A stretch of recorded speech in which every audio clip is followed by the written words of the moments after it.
Focus of the day. Hello students, आप सभी का स्वागत है एनालिस्ट आईज के यूट्यूब चैनल पे। आज हम मूल्य प्रवाह 2.0 के बारे में बात करेंगे। ये मिशन पहले रिलीज हो चुका है 2019 में, अब ये दोबारा रिलीज हुआ है।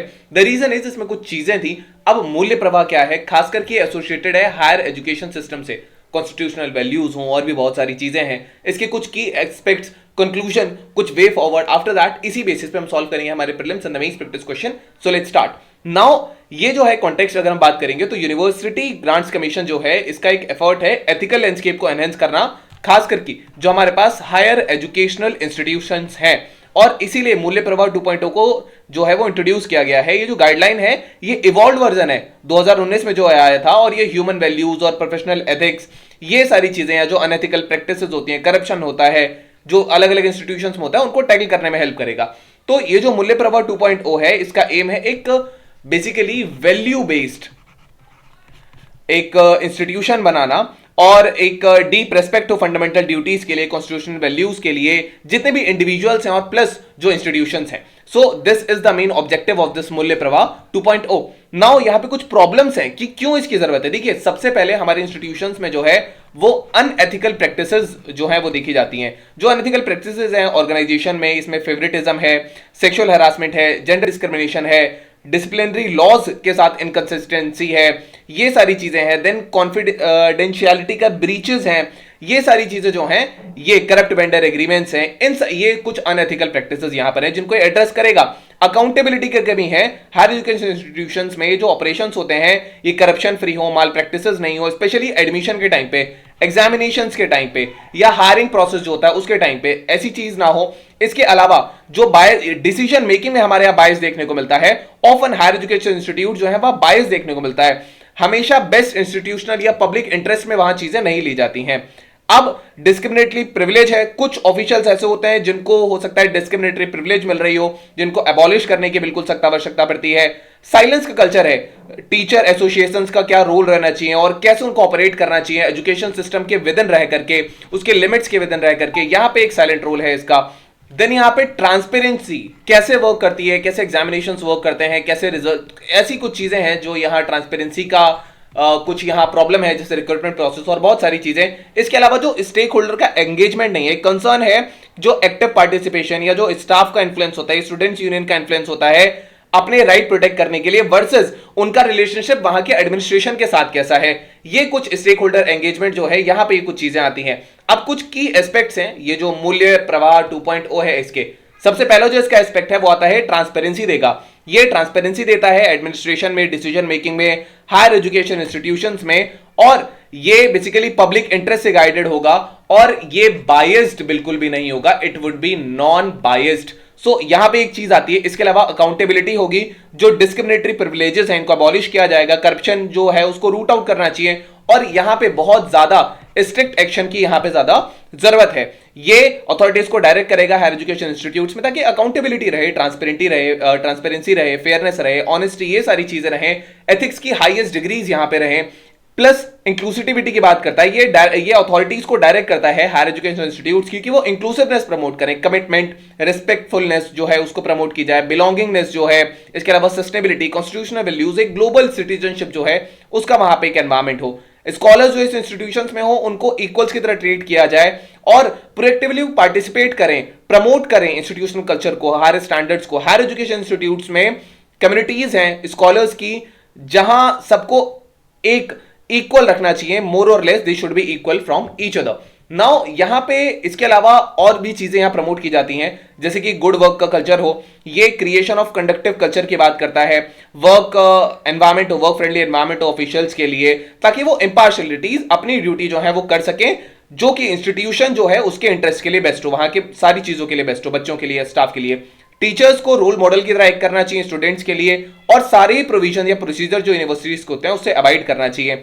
स्टाफ, स्टूडेंट यूनियन जो हैं इनको एडमिनिस्ट्रेशन का सपोर्ट करना चाहिए, और एक्टिविटीज जितने भी इश्यूज अगर इनके होते हैं तो उनको एक डिग्निफाइड मैनर में ये सामने लेकर आ सकते हैं। तो यहां पे ये कुछ चीजें ये प्रोग्राम देगा। इसके अलावा फ्री थॉट होगा, इंटीग्रिटी है, ये हायर एजुकेशन इंस्टीट्यूट्स में एक स्पिरिट देगा थिंकिंग का, एक फ्रेंडली एडवाइस, इसके अलावा इंटीग्रिटी, ट्रस्टीशिप, ये सारी चीजें प्रमोट होंगी। परंतु यहां कुछ चैलेंजेस भी हैं, जैसे कि सिंसेरिटी है या कमिटमेंट है जो हायर एजुकेशन रेगुलेटर्स का, केवल नोटिफिकेशन की गाइडलाइन देने से ये सफिशिएंटली वर्क नहीं कर पाएगा। अगर हायर एजुकेशन इंस्टीट्यूट्स में सीरियस कमिटमेंट ही नहीं है तो मूल्य प्रभाव 2.0 को कैसे इसके प्रोविजंस को एनफोर्स किया जा सकता है। तो जो यूजीसी है इसको बेसिकली अनवेवरिंग डिटर्मिनेशन होना चाहिए, प्लस एक जीरो टॉलरेंस की पॉलिसी यहां पे होनी चाहिए, जो कि करप्शन, किसी भी फॉर्म का करप्शन हो रहा है, अगर एथिकल वायलेंस हो रहा है, एथिकल वायलेशंस हो रहा है, इन सारी चीजों पे, खास करके एकेडमिक स्फीयर में। नाउ इंस्टीट्यूशनल का जो रेजिस्टेंस है कि कई बार इंस्टीट्यूशन चेंज करना नहीं चाहते, जो एस्टैब्लिश नॉर्म्स है, प्रैक्टिसेस हैं, जो हायर एजुकेशन इंस्टीट्यूट्स के हैं, ये रेजिस्ट कर सकते हैं जो मूल्य प्रभाव 2.0 है इसके प्रिंसिपल को इन्फ्यूज करने के लिए। तो ये जो है, बिकॉज जो इंस्टीट्यूशनल कल्चर होता है वो कई बार बहुत डीपली इनग्रेन्ड होता है। इसके अलावा जो इंस्टीट्यूशनल इनर्शिया है ये प्रोएक्टिव एफर्ट्स मांगेगा यूनिवर्सिटी एडमिनिस्ट्रेशन से, फैकल्टी, बाकी स्टेक होल्डर जो हैं, ताकि वो इसके इंप्लीमेंटेशन कर सके, खास करके एथिकल गाइडलाइंस का। नाउ मॉनिटरिंग मैकेनिज्म्स की यहां पे कमी आती है। इफेक्टिव इंप्लीमेंटेशन में रोबस्ट मॉनिटरिंग स्कीम्स चाहिए, जैसे ट्रैक कर पाए हम, हमें पता चल सके, इवैल्यूएट कर पाए। अब कॉम्प्रिहेंसिव मॉनिटरिंग फ्रेमवर्क जो है उसकी एब्सेंस नहीं है, उससे बेसिकली क्या आ सकता है, लेक्सिटी आ सकती है, अनइथिकल प्रैक्टिसेस हो सकती हैं। इसके अलावा इंटरनल स्टेक होल्डर्स जो है वो रेजिस्टेंस करते हैं, फैकल्टी, स्टाफ, स्टूडेंट्स यूनियन, हो सकता है ये रेजिस्ट करें इन गाइडलाइंस को और ये माने कि हमारी ऑटोनॉमी के ऊपर एक अथॉरिटी टाइप का है।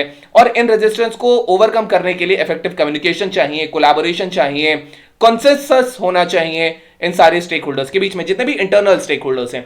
इसके अलावा ट्रांसपेरेंसी, कॉन्फिडेंशियलिटी जो है वो मेंटेन होनी चाहिए। ये कॉन्फिडेंशियलिटी पर बेसिकली ये क्लैश कर सकता है जो एक ब्रॉडर सोसाइटल डिमांड है कि ट्रांसपेरेंसी भी हो।